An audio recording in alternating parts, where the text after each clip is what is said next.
नमस्कार, मैं प्रिया। आप देख रहे हैं आंचलिक खबरें, अपनों की खबर। आप आइए नजर डालते हैं दिन भर की बड़ी खबर पर। आस्था का अमृत स्नान। मकर संक्रांति पर अखाड़े ने किया दिव्य भव्य स्नान। महाकुंभ में श्रद्धा और आस्था का अद्भुत मिला जुला दृश्य। मकर संक्रांति संगम पर लाखों श्रद्धालुओं ने किया अमृत स्नान। अखाड़े के नागा साधु संगम तट पर श्रद्धा और भक्ति के साथ पहुंचे। महाकुंभ का महत्व। मकर संक्रांति पर संगम का अमृत स्नान। महाकुंभ में सनातन धर्म की पुरानी परंपराएं जीवित होती हैं। 14 जनवरी 2025 प्रयागराज।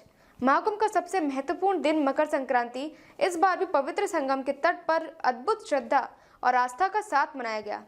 सूर्यकट। जैसे ही सूर्य मकर राशि में प्रवेश कर रहे थे, सनातन धर्म के अनुयायी संगम की ओर बढ़े और इस दिन को अमृत स्नान के रूप में मनाने की परंपरा को जीवंत किया। ब्रह्म मुहूर्त का समय था और अखाड़े के नागा सन्यासी अपने लाव लश्कर के साथ संगम की ओर बढ़ रहे थे। हाथों में त्रिशूल, भाले और तलवार लिए नागा साधु गंगा के पवित्र जल में डुबकी लगाने के लिए तैयार थे। पूरा वातावरण श्रद्धा, उत्साह और भक्ति से भरा हुआ था। हर कदम पर उनके साथ ढोल नगारे की आवाज गूंज रही थी और उनकी जयकारों से संगम का तट गूंज रहा था। महाकुंभ की यह परंपरा जो सहस्त्राब्दियों से चली आ रही है, आज भी वैसे ही श्रद्धा और विश्वास के साथ निभाई जाती है। सन्यासी जो हिमालय की गुफाओं और मठों में तपस्या करते हैं, इस दिन अपने विशिष्ट रूप में संगम पर पहुंचे। ब्रह्म मुहूर्त से पहले ही अखाड़े में अमृत स्नान की तैयारी शुरू हो गई थी। प्रत्येक अखाड़ा अपनी परंपरा और अनुशासन के अनुसार पूरे धूमधाम के साथ संगम की ओर बढ़ रहा था। सबसे पहले मां निर्वाणी अखाड़े के साधु सन्यासियों ने पवित्र जल में डुबकी लगाई, जिसके बाद निरंजनी अखाड़ा, पंचदश नाम जूना अखाड़ा और पंच अग्नि अखाड़े के नागा साधु भी एक एक करके स्नान करने पहुंचे। यह पूरा दृश्य मानो एक अद्भुत आध्यात्मिक यात्रा हो, जहां हर कदम पर देवता और साधु एक ही धारा में बहते हुए आस्था और शुद्धता की प्रतीक बनते हैं। अखाड़े के साधु सन्यासी अपनी धर्म ध्वजा के साथ आगे बढ़ते हुए इष्ट देवता के जय जयकार लगाते हुए संगम की ओर चल रहे थे।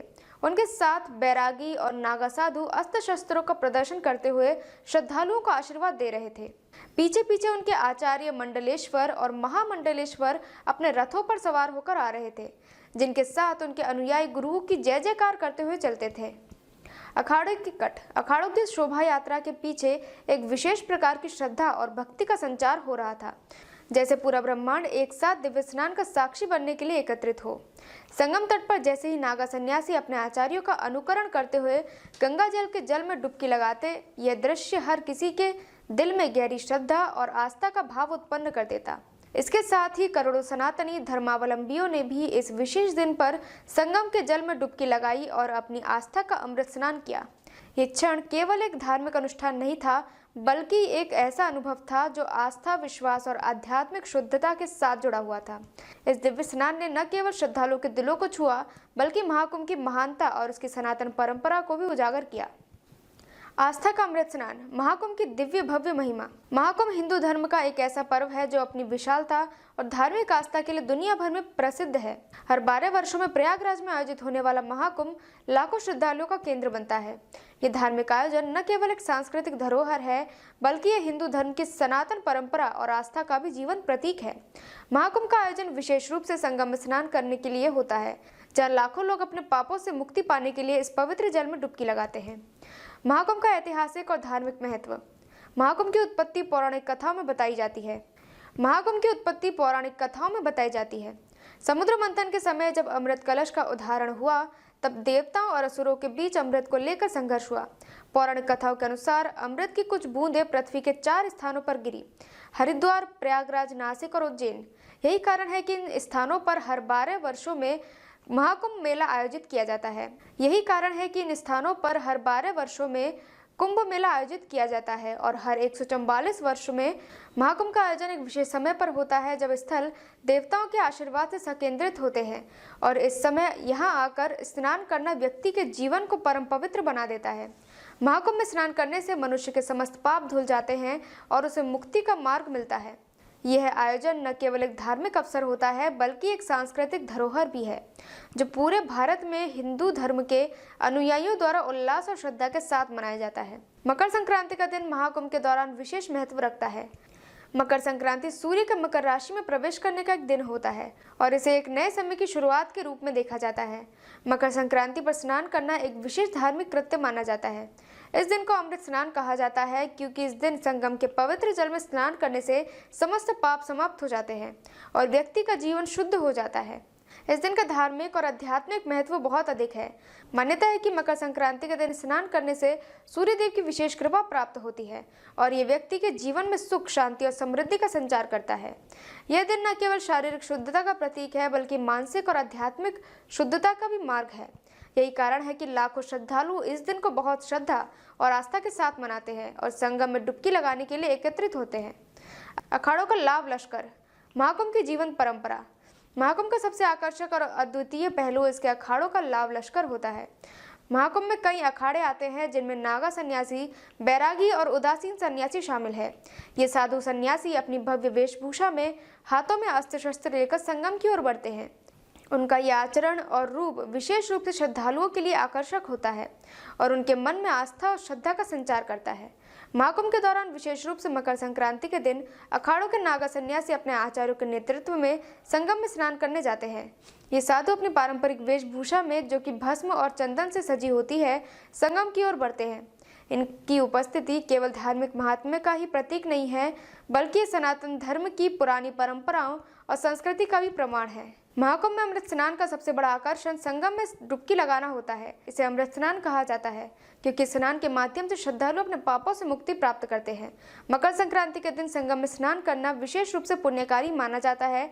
इसे विशेष रूप से इस कारण से अमृत स्नान कहा जाता है क्योंकि इस दिन संगम का जल भक्तों को शुद्ध और पवित्र करता है। संगम में डुबकी लगाने से न केवल व्यक्ति की शारीरिक शुद्धता होती है बल्कि मानसिक और आत्मिक शुद्धता की भी प्राप्ति होती है।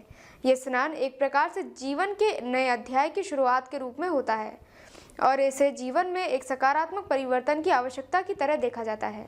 अमृत स्नान के साथ श्रद्धालु अपने जीवन के सभी कष्टों और दुखों से मुक्ति प्राप्त करते हैं और आस्था की नई राह पर चलते हैं। संगम तट पर मकर संक्रांति के दिन एक अद्वितीय आध्यात्मिक ऊर्जा का संचार होता है।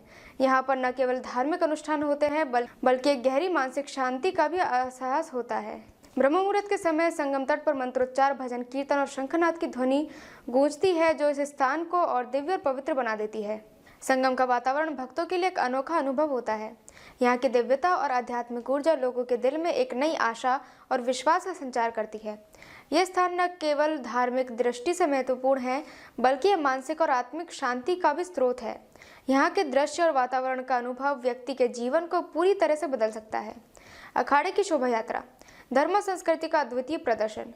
महाकुंभ के दौरान अखाड़े की शोभा यात्रा एक अद्वितीय दृश्य प्रस्तुत करती है। यह यात्रा न केवल धार्मिक दृष्टि से बल्कि सांस्कृतिक दृष्टि से भी अत्यधिक महत्वपूर्ण होती है। अखाड़े के साधु सन्यासी जिनमें नागा सन्यासी और बैरागी सन्यासी शामिल होते हैं अपने अपने धर्म ध्वज के साथ संगम की ओर बढ़ते हैं। इस यात्रा में ढोल, नगाड़े, शंखनाद और अन्य वाद्य यंत्रों की आवाज़ इस आयोजन को और भी भव्य बना देती है। शोभा यात्रा में सभी साधु सन्यासी अपनी आस्था और विश्वास के साथ कदम बढ़ाते हैं। उनके साथ आचार्य मंडलेश्वर और महामंडलेश्वर रथों पर सवार होकर यात्रा में शामिल होते हैं। ये शोभा यात्रा सनातन धर्म के प्रतीक के रूप में श्रद्धालु के मन में गहरी आस्था और श्रद्धा का संचार करती है। महाकुंभ का आयोजन न केवल धार्मिक दृष्टि से बल्कि सामाजिक समरसता के रूप में भी एक महत्वपूर्ण कदम है। यहाँ विभिन्न जातियों, धर्मों और समुदाय के लोग एक साथ आते हैं और एक साथ मिलकर संगम में स्नान करते हैं। महाकुंभ समाज में भाईचारे, समानता और सामाजिक समरसता का संदेश देता है। यहाँ कोई भेदभाव नहीं होता और सभी श्रद्धालु एक समान सम्मान के साथ इस पवित्र जल में स्नान करते हैं। कुंभ मेले के धार्मिक और सांस्कृतिक पहलू के साथ साथ इसके वैज्ञानिक पहलू भी महत्वपूर्ण हैं। गंगा जल में विशेष बैक्टीरिया और खनिज पाए जाते हैं जो स्वास्थ्य के लिए लाभकारी होते हैं। वैज्ञानिक अध्ययनों से साबित हुआ है कि गंगा जल में ऐसे गुण होते हैं जो शरीर और मन को शुद्ध करते हैं। कुंभ मेले के समय संगम में जल में स्नान करने से शरीर स्वास्थ्य में सुधार होता है और मानसिक शांति प्राप्त होती है। बल्कि ये भारतीय संस्कृति और सनातन धर्म की जीवन परंपरा है। यह आयोजन हमें हमारी धार्मिक जड़ों से जोड़ता है और हमें आस्था, परंपरा और भक्ति की शक्ति का एहसास कराता है। महाकुंभ का अमृत स्नान न केवल शारीरिक बल्कि मानसिक और आत्मिक शुद्धता का साधन भी है। यह आयोजन हमें हमारे जीवन की सच्चाई का एहसास कराता है और हमें अपने पापों से मुक्ति का रास्ता दिखाता है। महाकुंभ का अनुभव एक ऐसा आध्यात्मिक अनुभव है जो हमारे जीवन को बेहतर बनाने और एक नए मार्ग दिखाने में मदद करता है। महाकुंभ के माध्यम से हम न केवल अपने आत्मिक शुद्धता की ओर बढ़ते हैं बल्कि हम अपने समाज को एकता और भाईचारे के मार्ग पर भी चलाने की प्रेरित करते हैं। अब तक के लिए बस इतना ही। देखते रहिए आंचलिक खबरें, अपनों की खबर आप तक।